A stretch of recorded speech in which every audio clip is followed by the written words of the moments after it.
Hello, beautiful souls. How are you? Today I'm talking about learning, and how important it is and what I've learned about learning. I'll share it all with you on the other side.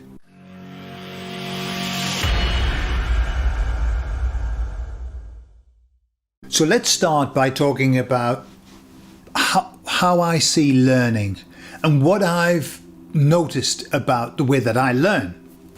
So during my entire life, I have had interactions with people who've had lots of skills, whether that be builders, whether that be people working on computers, just everywhere. I've been with people who have skills. And what I'm aware of is that when I'm with somebody who's doing something that I can't do, I watch them. And it's kind of like an active watching. I'm watching what they're doing. I might ask a question. When workmen come to the house to do a job that I can't do, I ask them if I can stand and watch them. Probably really annoying for them. Like, the hell, he's hovering over me like a bad smell. But I watch them. And every now and again, I'll ask them a question. What I've found is when I say to them, can I watch you so that I can pick up any tips or whatever, I might learn something. They take that quite as a compliment, especially here in Spain. And they start to offer things like, I'm doing this because, which I love. When I was a kiddie, my dad, who used to put windows in, like redecorate windows and update them. And he worked with wood. And he used to take me with him to the workshop, and I used to have to help him. I would hold bits of wood. Basically, that was my job, just holding stuff. Really boring, but I used to watch what he was doing. I used to watch all of the time, and he would explain why he was doing things. And what I discovered was all of these things that I watch, they're in my head and they've gone, except for when I'm about to do something. And when I'm about to do something, I think, have I seen this done before? And very often I have. I've seen somebody do it. And if I haven't, I can go on YouTube and watch somebody do it. The actual visual, for me, I'm a very visual person. I like to see things done. And I'm going to come on to that about the way that we learn best. I like to see things done. And it's like I've recorded a video inside of my mind of how they did it. And then when I come to do it myself, I rerun the video a few times and think, right, okay. And then I plan it out about what I'm going to do, which is basically what they did.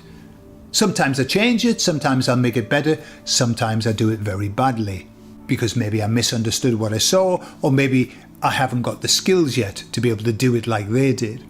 And I remember during the pandemic, right at the beginning, just before it started, I had this plan to build an audio cabin to do recordings because there's a lot of dogs barking in the area, and it's very difficult to record audiobooks, which is what I do sometimes, without having dogs barking in the background. So I wanted to build like a soundproof cabin. And I looked on the internet and somebody had actually done the whole blueprints to build one. I watched various videos. And I was also, it's all wood and bits and pieces. And I also had this knowledge that I'd picked up from watching my dad work with wood. And so I went out and bought all the materials. And just as I bought them, then the lockdowns came. And so I had all this time and all of these materials. So I set about making this cabin. And what I did 1 week just before I started, I was putting my son to bed and he wouldn't go to sleep. Like, he just wouldn't go to sleep. And so I'd be lying on the bed waiting for him to go to sleep, which he never did. And inside my head, I would build the cabin. I would build it. The whole thing. Following the plan that I'd saw, and I would build it. And I did that for about 4 nights in a row. Every time I would lie there, and I'd be lying there for about an hour because it would take ages to go to sleep. And I would just build the cabin in my head. Then I went down and built it. And it was the easiest thing I've ever built. I think I made one mistake, but it was easy. The reason is because I'd already built it. I built it 4 times in my head. And it makes me think of, I believe Tesla used that process, even though I didn't know that at the time. He would invent things in his mind and test them to see if they worked or not. And if they worked, then he would build them in real life. And that makes me think about what's called timeline therapy.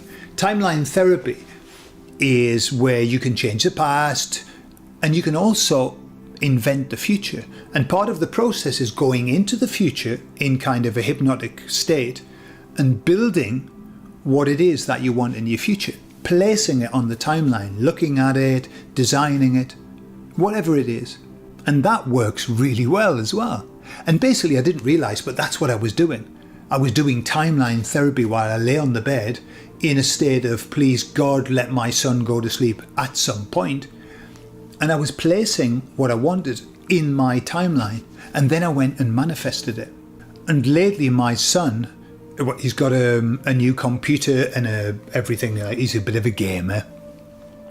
And he, every now and again, comes and asks me to help him with a problem that he's got on his computer. Now, I've learned by years of making mistakes on computers, so I kind of understand how they work, so I can help him most times. But what I've noticed is that he says, can you do that for me? And I sit down at the computer and he goes on his phone and he's not watching. And so I said to him the other day, watch what I'm doing, because once you've seen how I do it, you won't need to ask me anymore. And I think it's a fundamental process of learning is watch what they're doing. You know, if you get somebody in your house, if you're a handyman, obviously if you never have the hope of ever doing that or the desire, don't bother. But it's worthwhile watching because you always pick up some skills along the way. You mightn't be able to know how to do it completely, but you do pick up skills. And I believe that we're here on this earth to learn, amongst other things, but we are here to learn. And I think the more that we can learn, the bigger the person we become, the more we're able to help others. The more skills you've got, the more you can help other people. Surely, yeah? So I want to finish with the 5 lessons that I've learned in life. 5 things that I've learned. I've learned much more, but these are 5 things that have been important for me to learn. Lesson number 1 is people are not necessarily good. And boy, did that cause me a lot of issues when I believed that people were good. That doesn't mean that people are bad. It just means that people are not always good. And I had to learn that the hard way. I learned I had so much faith in humankind. And I believed that they were intrinsically good. I still do. But I believed that they were good and that they could see right. And they could see what was true. And they could see, the right thing to do. No. And so I've learned that people see what the hell they like. And that isn't always necessarily good from my point of view, but it's good from their point of view. And so that goodness that we want to see in people is really the goodness that we hold inside of ourselves. And what I've learned is that people don't share that sometimes. Some people will do some things that you perceive as bad, thinking that it's good. And we only need to think about those mad few years that we had where people were doing very, very horrible things, thinking that they were doing good things. Lesson number 2 is that people are not necessarily bad.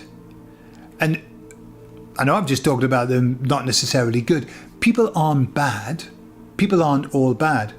And I've had to learn that as well. When they asked the mafia in the US, when they asked them about the motivations, they all talked about very noble motivations for what they did. They were very noble and upright and they believed themselves to be good people, even though they did awful things. And I believe fundamentally in the fact that people are good deep down. Why do I believe that? Well, if we came from the God source, we can't be any other. Yeah, we get distorted and all kinds of things and programmed and propagandized and stuff like that. And we can do weird things. But people generally are good. That's what I think. What do you think? Lesson number 3 that took me a lot to learn was that some people aren't meant to be in your life forever. In fact, very few people are meant to be in your life forever, except the ones that are very close to you. And I had to learn that through sadness, I suppose. Being in a situation, have you ever been in this situation where you're just with a wonderful group of people, everything's in flow, you're kind of in a team, and it's wonderful. And then something happens and it's gone. It's like, wow, well, what do I do now? And I noticed I was in a pattern in my life of every 5 years, I would have this incredibly big change in my life. And I would tend to lose all of the people that I had around me. And that still continues, except now it doesn't continue because I don't have any more people. I'm a bit of a loner now, and I've got my family and my wife, and my children obviously, and my wife. And that's enough now. Those days of having to seek out groups of people that I feel joined to, on a personal level, I don't need that now. But even during the pandemic, we got together with all the people from Guadalajara, all the awakened people, and we came together and it was beautiful and we had synergy and the conversations were wonderful and we would get together once every couple of weeks or whatever. And then it all fell apart. And now we barely see them. We talk to them every now and again, but that's it. It's done. That was another chapter over, another 5-year block of that's it. And I also believe that some people come into your life to teach you a little lesson, whether it be a good one or a bad one. And then once you've had that lesson, they leave and leave you with the shit. Or leave you with a good thing. But they go out of your life and they're not meant to be in your life forever. Lesson number 4 is that good things are not always good. Good things that happen to you are not always good. They might look good, they might feel good, but sometimes the outcome isn't that good. I recall moving to Morocco, and boy did I want to move to Morocco to work with my job. And I thought that was going to be the best thing since sliced bread, and it was the worst experience I've ever had. It destroyed my idea of what I was as a person, and I had to rebuild it. And so sometimes good comes into your life and you think this is wonderful, like the people who win the lottery and they go, oh my God, this is the best thing that's ever happened to me, and then their life goes to shit. So all good things aren't necessarily good. And that brings me to the last one, which is all bad things that happen to you are not necessarily bad. And going back to the same lesson, the best thing that happened to me was moving to Morocco. Even though it was hard, it changed my life, because then I moved to Mexico and then I moved back to the UK, and then I lost the work and the career that I had and I had to rebuild it. And it was a series of steps that happened that without that move to Morocco, it wouldn't have happened. I wouldn't be here today, and I wouldn't have what I have today if I hadn't made that move. And so I've learned that when bad things happen to me, they're there because they're going to lead to something good. And it really helps me to get through the bad times, because I think, well, here's a lesson, something good is going to come of this. And that really helps me. In fact, out of all of those lessons that I've just laid out, that one for me is the most powerful. It's when something bad is happening, just remember that something good will come of it. And even to what I used to do, I've done this all in my life, something bad's happening to me, and I'm thinking, wow, this is going to make a great story later on. So it's just a shift of your perception.